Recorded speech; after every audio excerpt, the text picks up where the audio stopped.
नमस्कार दोस्तों, मैं राजा कुमार। अभी मैं बात करने वाला हूँ कंप्यूटर प्रोग्रामिंग एंड मनुष्य संस्कारिता के ऊपर, जिसमें एक चैटबॉट को प्रोग्राम किया जाता है। उसमें डाटा एंटर किया जाता है, उसको एक तरह से प्रोग्राम किया जाता है किसी भी चीज के लिए। उसी प्रकार मनुष्य को, एक शिशु को भी संस्कारित किया जाता है किसी चीज के लिए। या फिर मैं कहूँ, अगर मैं कंप्यूटर को प्रोग्राम करता हूँ, कुछ डाटा देता हूँ, इसमें कुछ लिखता हूँ, कुछ इंटर करता हूँ, तो इसको ही हम प्रोग्रामिंग कहेंगे। मनुष्य में भी ठीक ऐसा ही होता है। एक शिशु को हम पैदा करते हैं, उसको अच्छे अच्छे विचार सिखाते हैं। चाहे कोई भी विचार हो, हम उसको विचार सिखाते हैं। हम उसको कुछ संस्कार देते हैं कि ऐसा करो, ऐसा मत करो, ये सही है, ये गलत है, ये भगवान है, ये फला भगवान है, ये फला भगवान है, ये फला धर्म है, ये फला धर्म है, और ये फला जाति है, फला जाति है। इस तरह की बातें हम उसको सिखाते हैं। सारी की सारी बातें हम उसको सिखा डालते हैं। जिस तरीके से हम कंप्यूटर प्रोग्रामिंग करते हैं, उसी तरीके से हम शिशु को भी संस्कारित कर देते हैं। और यही सफर पूरे जीवन काल चलता रहता है। कंप्यूटर को भी ये भ्रम हो जाता है। अगर तुम अभी चैट जीपीटी से पूछो, तो चैट जीपीटी को भी ये भ्रम हो जाता है कि ये विचार मेरे हैं। दरअसल चैट जीपीटी को ये भ्रम नहीं हो पाता कि ये विचार मेरा है, किंतु मनुष्य में ये भ्रांति आ जाती है कि ये विचार मेरे हैं, ये संस्कार, ये जो मैं कुछ बोल रहा हूँ, ये जो मैं अपनी बात रख रहा हूँ, ये विचार मेरे ही हैं। इस तरह की भ्रांति मनुष्य के मन में उत्पन्न हो जाती है। किंतु चैट जीपीटी तो, या कोई भी चैटबॉट ले लो, वो तो एक चैटबॉट है जो मनुष्य द्वारा निर्मित किया गया, मनुष्य द्वारा संस्कारित किया गया एक तरीके से। तो उसमें एक भ्रांति, इस प्रकार की भ्रांति नहीं रह जाती। किंतु अगर मैं बात करूँ, तो चैटबॉट्स भी अपने विचार निकाल पाते हैं। अगर 10 संस्कार, 10 डाटा को मिलाकर वे 11वां डाटा बना सकते हैं। इस तरह की खूबी उसमें है। वो एक यूनिक डाटा बनाकर पेश करते हैं। इस तरह की खूबी उसमें है, किंतु मनुष्य में नहीं देखने को मिलता है। मनुष्य सिर्फ एक ही विचार को, जो उसके मन में डाला गया है, जो उसके मन में प्रतिदिन डाला जाता है समाज द्वारा, दुनिया द्वारा, जो ज्ञानेंद्रियों से उसके मन में जाता है।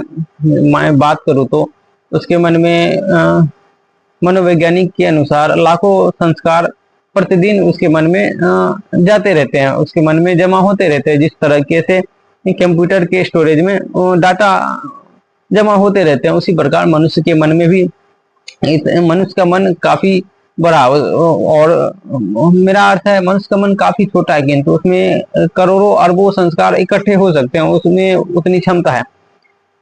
इतनी क्षमता अभी तक कंप्यूटर में भी विकसित नहीं हो पाई है। तो इस तरह की बातें, मनुष्य को ये भ्रांति हो जाती है कि ये विचार ही मेरे हैं। मैं तुमको बोल रहा हूँ, तुमसे बात कर रहा हूँ, तुमसे बहस कर रहा हूँ, तो मैं अपने विचार से बहस कर रहा हूँ। ये भ्रांति हो जाती है। मनुष्य अभी तक विचार करना नहीं सीख पाया, मनुष्य फॉलो करना सीख पाया है। मनुष्य का मन सिर्फ संस्कारों को फॉलो करता है। जैसे एक शिशु जन्म लेता है, उसको माता पिता बता देते हैं कि तुम इस जाति के हो, तुम इस धर्म के हो, हमारा कल्चर ये है, फला तारीख को ये पर्व मनाया जाता है, फला तारीख को ये पर्व मनाया जाता है, तुम्हारा जन्मदिन ये है, तुम्हारा नाम भी ये है, तुम्हारा नाम मान लो ये है, जन्मदिन तुम्हारा 15 है।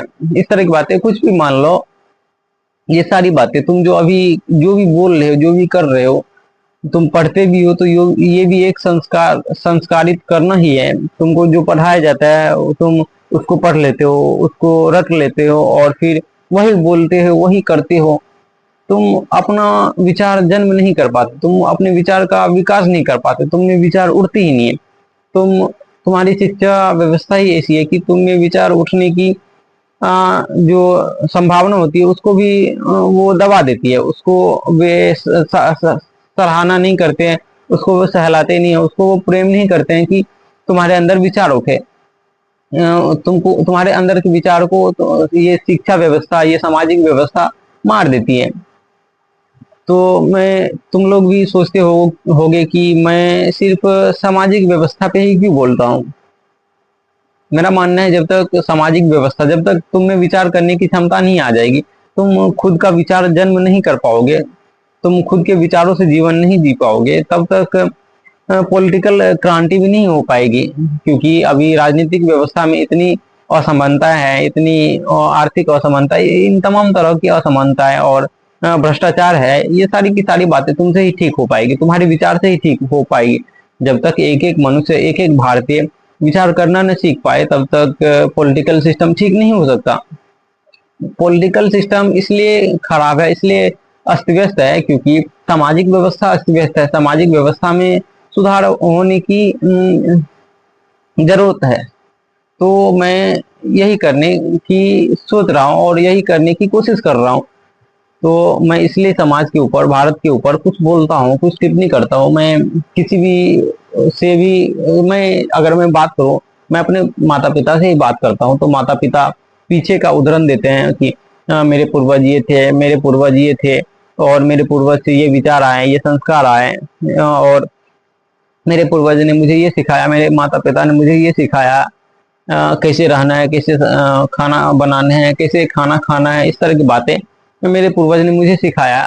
तो मैं अभी उसी को फॉलो कर रहा हूँ, उसी को कर रहा हूँ। जैसे मेरे माता पिता ने मुझे खाना बनाना सिखाया, मैं उसी तरीके से खाना बना रहा हूँ। जैसे मुझे माता पिता ने सिखाया कि ऐसे धन कमाया जाता है, ऐसे बिजनेस किया जाता है, तो मैं उसी तरीके से कर रहा हूँ। तो यही बात हो रही है सारी मुद्दों पे, सारी संस्कार इसी तरह की है कि तुम पूर्वजों की बात को फॉलो कर रहे हो। पूर्वज से जो संस्कार आते हैं, माता पिता से जो संस्कार आते हैं, बड़ों से जो संस्कार आते हैं, तुम उसको सिर्फ फॉलो करने लगते हो। तुम उस पे तर्क नहीं कर पाते, तुम उसको घेरे में नहीं ले पाते कि ये सही भी है, ये गलत भी है।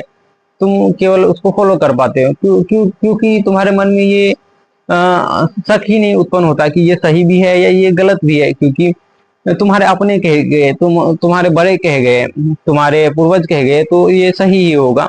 इसी तरह की विचारधाराएं समाज में रहती है, और ये विचारधाराएं माता पिता ही शिशु के अंदर देते हैं कि मैं जो कह रहा हूँ वो सही है, क्योंकि मैं बड़ा हूँ, तुमसे उम्र में भी बड़ा हूँ, अनुभव में भी बड़ा हूँ, और तुमसे ज्यादा समय से मैं इस पृथ्वी पे मौजूद हूँ, तो मुझे तुमसे ज्यादा ज्ञान है। तो तुम मेरी बात को सुनो।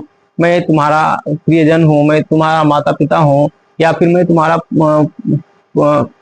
दियाद हूँ, या फिर मैं तुम्हारा दादा हूँ, दादी हूँ, इस तरह की बातें। तो तुम मेरी बात को स्वीकार कर लो, क्योंकि मैं तुमसे बड़ा हूँ, उम्र में बड़ा हूं, तो मैं तुमसे ज्ञान में भी ये जाहिर सी बात है कि मैं बड़ा ही होऊंगा। ये बहुत ही भद्दी विचारधारा है कि मैं तुमसे उम्र में बड़ा हूं, तो विचार और बुद्धि में भी बड़ा ही हूं। तो ये काफी गंदी विचारधारा है भारत की। पूरे भारत में इस तरह की विचारधाराएं कायम है और उपस्थित है। मैं इसी विचारधाराओं के खिलाफ लड़ रहा हूँ और तुमसे बोल रहा हूँ। मैं क्यों बोल रहा हूँ? क्योंकि मुझे तुमसे प्रेम है, इसलिए मैं तुमको ये बातें बता रहा हूँ। ये मैं अपनी विचारधाराएं तुमको व्यक्त कर रहा हूँ कि तुम जो सोच रहे हो, तुम जो बोल रहे हो, तुम जो धर्म फॉलो कर रहे हो, जो जाति फॉलो कर रहे हो, तुम में जो ये घमंड उत्पन्न हो गया कि मैं फला जाति का हूँ, फला वर्ण का हूँ, फला धर्म का हूँ, तुम्हें ये जो अहंकार उत्पन्न हो गया, ये भी सामाजिक कंडीशनिंग ही है। ये अहंकार भी तुम्हारा अहंकार है क्या? अहंकार भी एक मनोदशा है, मनोविचार है। ये अहंकार भी तुमने समाज से ही सीखा है। अहंकार भी तुम्हारा खुद का नहीं है। तुम समाज में देखते हो, शिशु अवस्था में जब तुम होते हो, तुम्हारे माता पिता गुस्सा करते हैं। तुम्हारे माता पिता को ईगो होता है कि मैं इस धर्म का हूँ, मेरे पास इतना धन है, मेरे पास इतना संपत्ति है। तुम माता पिता को ऑब्जर्व करते हो, तुम उससे सीखते हो, और फिर तुम धीरे धीरे अहंकार करने लगते हो कि मैं भी ए नाम का आदमी हूँ, मेरे माता पिता के पास काफी संपत्ति है, मैं इस धर्म का हूँ, इस जाति का हूँ। तुम घमंड करने लगते हो। ये घमंड भी तुम्हारा विचार नहीं है, ये घमंड भी तुम्हारा खुद का नहीं है। तुमने समाज से ही सीखा है, तुमने माता पिता, पूर्वज, बड़ोजन, इसी से सीखा है। तुम खुद का विचार अभी तक जन्म नहीं कर पाए। यही भारत या यही दुनिया की एक दुर्भाग्यपूर्ण व्यवस्था है, जो भारत या दुनिया में विचार को प्राथमिकता नहीं दी जाती, विचार को बढ़ावा नहीं दिया जाता है कि तुम विचार करो, तुम सोचो, तुम अपना फिलोसफी लाओ, तुम अपना विज्ञान लाओ, तुम अपनी दृष्टि से, अपनी मानसिकता से सोचो। दुनिया में ये नहीं हो पाया अभी तक। मैं इसलिए तुमसे बोलता हूँ कि तुम विचार करो, तुम अपना विचार जन्म करो। तुम अपनी दृष्टि, अपनी मानसिकता के अनुसार सोचो। पहले अगर तुम ये करना चाहोगे तो तुमको जाहिर सी बात है कि काफी कठिनाइयां उठानी पड़ेगी। तुम्हारे मन में अरबों खरबों विचार अभी तक मन में जमा हो गए हैं। जितने बड़े मनुष्य, जितने बड़े एज के मनुष्य पृथ्वी पे हैं, चाहे मैं भारत समाज की ही बात करूं तो भारत में मैक्सिमम 60 से 70 वर्ष के वृद्धजन पाए जाते हैं। तुम उसमें ज्यादा विचार पाओगे, क्योंकि वे वो जिंदगी से ज्यादा संस्कार अपने अंदर ग्रहण कर लिए हैं, अपने मेमोरी में वे ज्यादा डाटा इकट्ठा कर चुके हैं, तो उसके मन में ज्यादा संस्कार है। वे ज्यादा बहस भी करते, वे ज्यादा बोलते भी हैं, क्योंकि उसके पास गढ़ी गढ़ाई संस्कार है। वे सिर्फ संस्कारों को ही अपने शब्द के रूप में जाहिर कर पाते हैं। शब्द भी तुम्हारे नहीं है, शब्द भी तुमने समाज से ही सीखे हैं। शब्द शब्द ही संस्कार है। दरअसल संस्कार शब्द के रूप में तुम प्रस्तुत करते हो, शब्द तुमने समाज से ही सीखे हैं, तो शब्द भी तुम्हारे नहीं है। तुमने एक भी शब्द नए गढ़े हैं क्या दुनिया के लिए? तुमने बताया है कि ये मेरा नया शब्द है जो दुनिया को मदद करेगी? नहीं, तुम विचार ही नहीं कर पाते। तो मैं हमेशा यही बोलता हूँ, मैं हमेशा समाज के ऊपर ही बोलता हूँ, माता पिता या इन तरह की तमाम बातें, धर्म ले लो, मैं इसी तरह की बातें पे ही ज्यादा ध्यान देता हूँ, क्योंकि इसको सुधारे बगैर भारत को सुधारा नहीं जा सकता। क्योंकि तुमसे ही मिलकर भारत बना है, एक एक का जोड़ ही भारत है, एक एक का जोड़ ही समाज है। तो मैं एक एक के ऊपर ही बोल रहा हूँ। जब तक तुम नहीं सुधरोगे तब तक राजनीतिक व्यवस्था नहीं सुधर सकती, एजुकेशन व्यवस्था नहीं सुधर सकती, सामाजिक व्यवस्था नहीं सुधर सकती जब तक तुम नहीं सुधरोगे। इसलिए मैं तुमसे बोलता हूँ, तुमसे अनुरोध करता हूँ, क्योंकि मुझे तुमसे काफी ज्यादा प्रेम है। तुमने अभी तक प्रेम को भी नहीं जाना, क्योंकि प्रेम भी तुमने माता पिता से सीख लिया। दरअसल वो उसको प्रेम नहीं कह सकते, उसको मोह ही हम कहेंगे। तुमने मोह भी माता पिता समाज से सीख लिया। तुमने शिशु अवस्था में देखा कि तुम्हारी माता तुमसे कितना आसक्त है, तुम्हारे माता पिता तुमसे कितना आसक्त है, तुमसे कितने सपने चाहते हैं, तुमको कितना प्रेम देते हैं, तुमको कितना खिलौना देते हैं, तुमको कपड़ा देते हैं, खाना देते हैं। इस तरह की बातें को तुमने प्रेम समझ लिया। दरअसल ये प्रेम नहीं है, ये एक मोह ही है। और अगर मैं कहूँ तो ये एक स्वार्थ है, एक अहंकार की पूर्ति है कि मेरा बच्चा मेरे सपने को पूर्ति करेगा, मेरे लिए जिएगा, मेरा सहारा बनेगा। इस तरह की बातें ही समाज में देखने को मिलती हैं। इसलिए मैं बोलता हूँ, ये संस्कार जो है, जो तुम में है, वही संस्कार, वही प्रोग्रामिंग कंप्यूटर में भी पाई जाती है। तो इसमें ज्यादा भिन्नता नहीं है। तुमसे तो अच्छा कंप्यूटर ही है जो विश्लेषण करके एक नया थ्योरी डेवलप कर पाती है, किंतु तुम नहीं कर पाते। तुम्हें ये विचार ही नहीं है, तुम बस जो किताब में पढ़ लिए और काम, बस तुम वही कर पाते हो। इतना ही मैं तुमसे इतना ही कहना चाहता हूँ कि तुम अपने भीतर सुधार लाओ, तो ही राजनीतिक व्यवस्था में सुधार आ पाएगी। धन्यवाद।